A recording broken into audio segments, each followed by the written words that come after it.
con aclarar un poco los conceptos, ¿cierto? Yo les decía, a mí me gusta que ustedes aprendan conceptos de antes para que puedan entender un poquito la clasificación. Entonces, tienen de tarea, le hice, vieron que yo tenía como en la segunda diapositiva 3 artículos. Esos 3 artículos se los tienen que leer, porque tienen que entender la clasificación gingival para que puedan interpretar los diagnósticos. Eso se los dejo de tarea. Esto digamos que es un estudio que se hizo, este artículo es muy clásico y este estudio se hizo para evaluar cómo es la base histórica y cómo ha tenido cambios hacia atrás, todo lo que tiene que ver con la evolución del diagnóstico de la enfermedad periodontal. Entonces, digamos que desde 1723 hemos estado manejando diferentes paradigmas. Entonces, siempre esta patología tenía una situación muy clásica. Se creía pues que todos los pacientes siempre siempre que daba enfermedad periodontal, siempre que daba gingivitis, terminaban enfermedad periodontal, pero no siempre es así. Es decir, antes se creía que ambas instancias eran como irreversibles, como que ya te dio gingivitis, vas a terminar con periodontitis, ¿no? Y ya sabemos que no, que son 2 instancias completamente divididas, entonces el paradigma cambió, ¿ya? Ese paradigma ya ha cambiado en la actualidad. Y todos estos 50 años, lo que se ha mencionado son las diferentes categorías. En los años 70 y 80 se creía que la gingivitis y la periodontitis solamente estaba asociada a la placa, no se creía pues que tuviera otros factores etiológicos. Se pensaba que necesariamente gingivitis y periodontitis estaban siempre acompañadas. Hoy por hoy se sabe que uno podría tener gingivitis, digamos, en el cuadrante superior y empezar a desarrollar periodontitis abajo, ¿cierto? Entonces, o estar diferenciados. Incluso antes se creía que la gingivitis también era degenerativa y que ciertas infecciones virales o alérgicas eran procesos gingivales puros que también degeneraban los tejidos, y que la de periodontosis, o sea la periodontitis, normalmente era muy severa en pacientes jóvenes y que progresaba rápidamente hacia esos pacientes, ¿no? Y que digamos que eran pacientes que nacían, digamos, con una situación de riesgo muy latente, ¿cierto? Y empezaron a evaluar un poquito como los conceptos. Entonces, recuerden que la gingivitis es una condición inflamatoria no específica que está asociada a diferentes irritantes locales. Cuando un paciente no se trata la gingivitis, podría progresar a periodontitis, pero no siempre, o sea, si yo la detengo no tendría por qué, se vuelve reversible. Hay antiguamente se creía que habían 2 formas periodontales, una que era solamente periodontitis inflamatoria y otra que se llamaba periodontosis o piorrea, el nombre es horrible. Piorrea. Y entonces la piorrea ya era la degeneración de los tejidos. Hoy en día los 2 conceptos los han juntado, es por eso que el concepto de periodontitis tiene que decir, y en el examen debía decir, es una enfermedad inflamatoria infecciosa. En cambio, la gingivitis no es infecciosa, es solo inflamatoria. La enfermedad periodontal es infecciosa, inflamatoria, crónica, multifactorial, crónica, que puede ser cíclica, porque ella se activa o se inactiva dependiendo de diferentes situaciones, que afecta a los tejidos de soporte del diente en condición degenerativa. De hecho, hay una pregunta de un taller que dice que si la enfermedad periodontal es degenerativa o no, y lo que se ha dicho es que la enfermedad periodontal como tal no es conceptualmente degenerativa, pero se comporta como una enfermedad degenerativa. Les voy a decir, pregunta del posgrado de entrevista. ¿La periodontitis es una enfermedad autoinmune? Buena pregunta, ¿cierto? Sí y no. No es una enfermedad autoinmune, pero se comporta como una enfermedad autoinmune porque el que tiene la susceptibilidad se fregó. Porque así controle todo, va a tener siempre como la disposición o la predisposición y va a empezar a autodestruirse, ¿ya? Entonces, hubo una considerable incertidumbre respecto a esa etiología. Entonces, la respuesta es degenerativa. Digamos que en cierta forma sí, porque destruye los tejidos. Conceptualmente no, pero se comporta como una enfermedad degenerativa. Entonces, en los últimos 25 años, entonces hablaron de que la única manera de controlar todo este manejo era a través de la higiene oral y poderle dar un buen estado de salud a los pacientes. Por eso es que nos volvemos repetitivos, reiterativos en que tenemos que controlar la placa, la higiene, raspados y controles adecuados. Dentro del esquema, siempre algunos microorganismos estuvieron relacionados. En la antigüedad se decía que no podía haber periodontitis o gingivitis si no habían bacterias. Y solamente estaba asociada a las bacterias. Pero resulta que es que bacterias tenemos siempre. O sea, ustedes en este momento tienen bacterias gram positivos que no son lesivos para su organismo en este momento, pero que cuando se vuelven crónicos empiezan a comunicarse con los gram negativos, se dan la manito, empieza la recolonización bacteriana y empieza esa degradación de fluidos que degradan realmente el hueso. ¿Por qué se degrada el hueso? Porque en la condición inflamatoria estos gram negativos empiezan a liberar unas toxinas y esas toxinas activan los procesos de reabsorción. Y cuando la instancia de la enfermedad está puesta con aquello del concepto del quorum sensing, es que ellas se comunican como en un lenguaje telepático y entonces lo de las malas compañías, ¿no? Entonces esta se empieza a comportar como la lesiva, que es la gram negativa. Una de las bacterias más complicadas es el Agregatibacter Actinomycetan comitans, que es un gram negativo que es bien lesivo y mata todo lo que son monocitos y neutrófilos, que son las defensas. Entonces, cuando llega ¿quién tiene gram negativo? Normalmente el estadio 3, el estadio 4 a nivel periodontal. Cuando llega el Agregatibacter, por ejemplo, Agregatibacter tiene cuando tenemos una periodontitis ulceronecrotizante que decapita todas las papilas, esas las vemos la semana entrante. Cuando yo tengo un estadio 3 y un estadio 4 que es muy agresivo, si yo hiciera un cultivo encuentro Agregatibacter. Por eso es que funciona, después de la ambientación, funciona a mandar acitromicina o amoxicilina con clavulánico o amoxicilina con metronidazol, porque por ejemplo el metronidazol es específico para esta bacteria. Lo mismo el ácido clavulánico, porque ataca directamente la estructura celular de esta bacteria. Entonces, siempre hay que tener en cuenta esos postulados de Sokransky, que es el que ha dicho que las bacterias, pregunta de examen, porfiromana gingival, entanalera forsythia, ¿se acuerdan?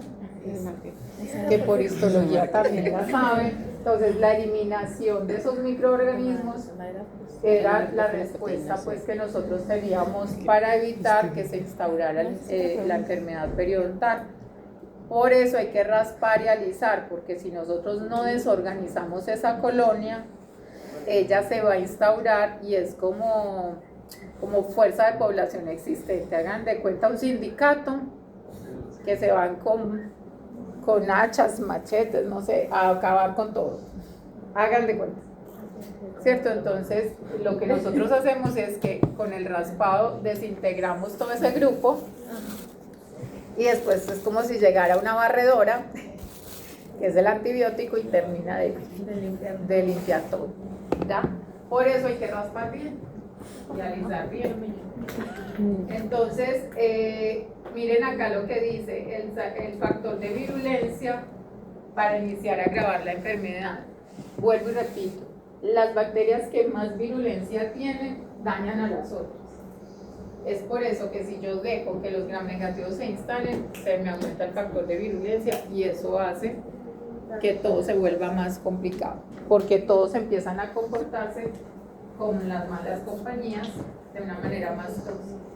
Entonces, yo tengo una situación en la que el huésped tiene una respuesta o no, entonces volvemos a lo mismo. Paciente, hay que decirle, porque a veces uno, no fuma, se cepilla, no le veo tanta placa, tiene 25% de placa, no fuma, no toma, no bebe, no nada, no es diabético, no toma medicamentos, porque tiene, ¿cierto?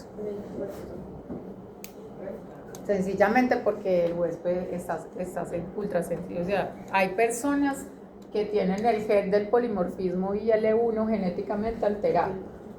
¿Cómo nos damos cuenta de eso? Con una prueba genética. Nadie va a pagar una prueba genética donde un odontólogo. Nosotros no la hacemos. Una prueba genética para quedar, digamos, embarazado y hacerse tratamientos de fertilización vale como unos 5.000 soles. Entonces, no es tan fácil hacer una prueba genética para detectar Alzheimer, entonces, si hacemos una prueba, podría ser. Pero sí es verdad que hay pacientes que tienen enfermedad inflamatoria en ciertos sitios y que el tema del huésped puede tener un rol de respuesta importante. Entonces, al paciente que le dice muy raro y entonces empieza como a no creerles.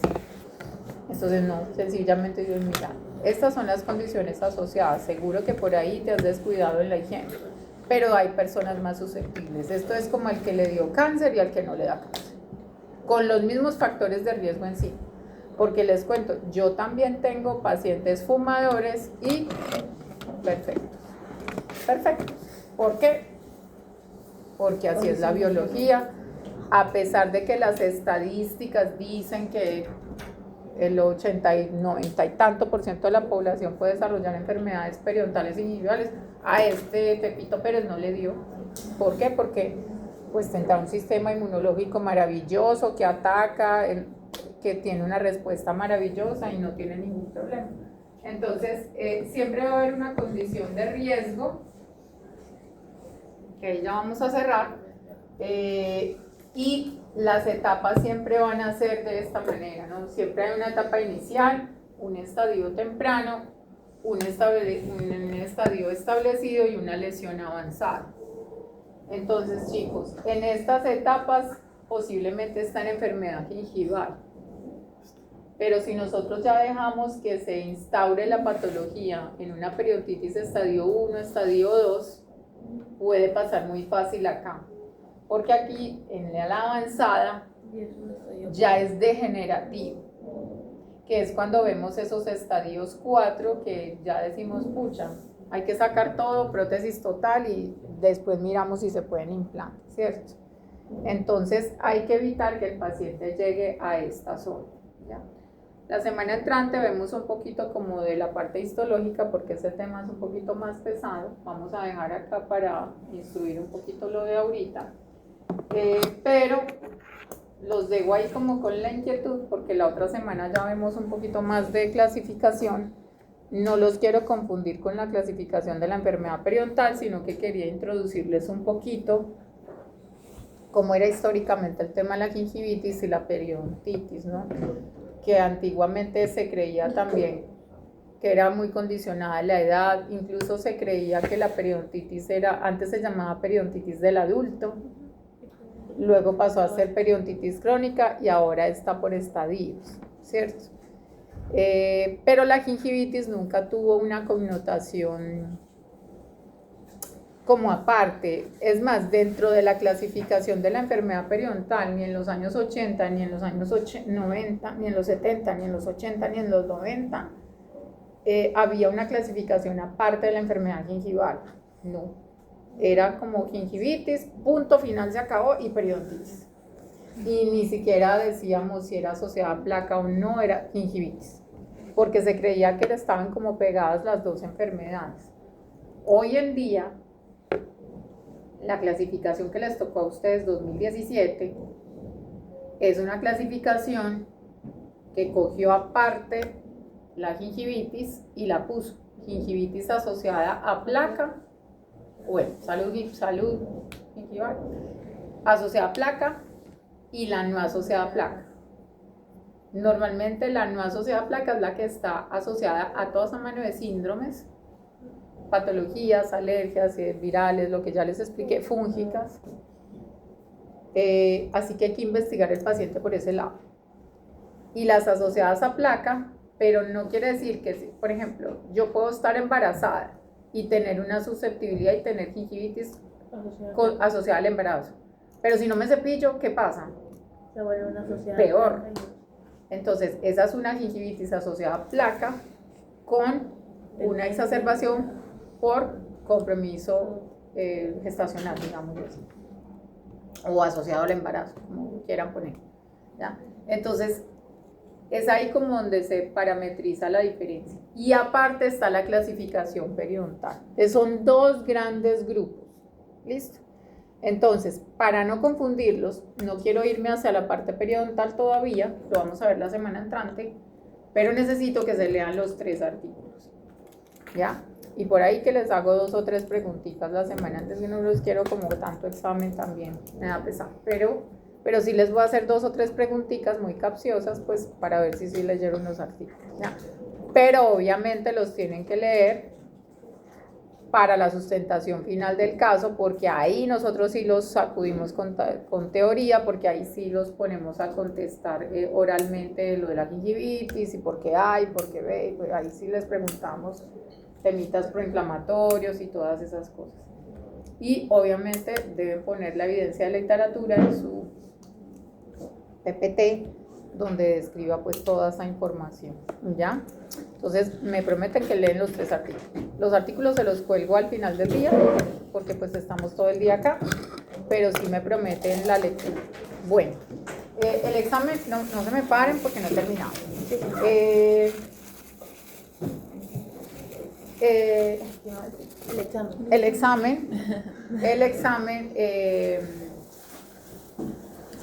El examen lo corregimos en la siguiente sesión.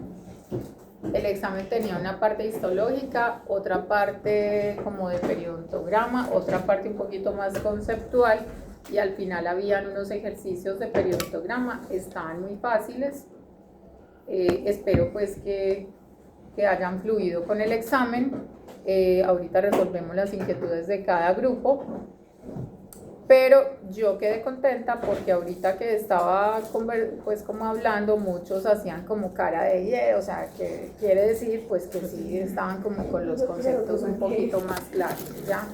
Y yo espero que el parcial haya servido para recapitular toda la información que habíamos tenido, porque no se preguntó nada que no hubiéramos hablado en clase, ¿ya? Así que yo creo que tuvo buen manejo.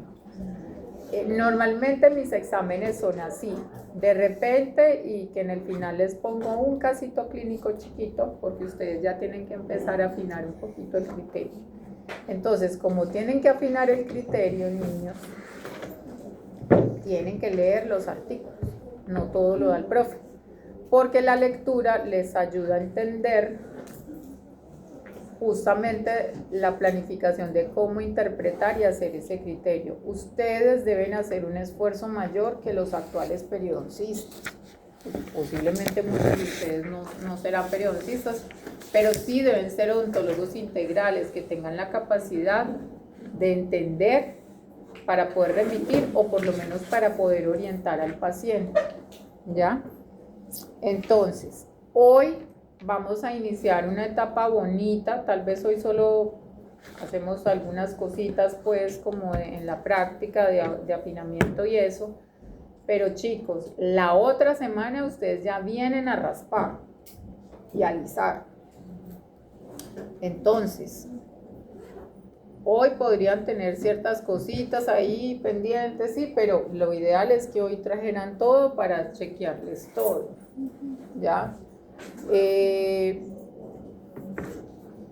Y es importante que ustedes lean los artículos para que puedan entender conceptualmente por qué van a raspar la otra semana.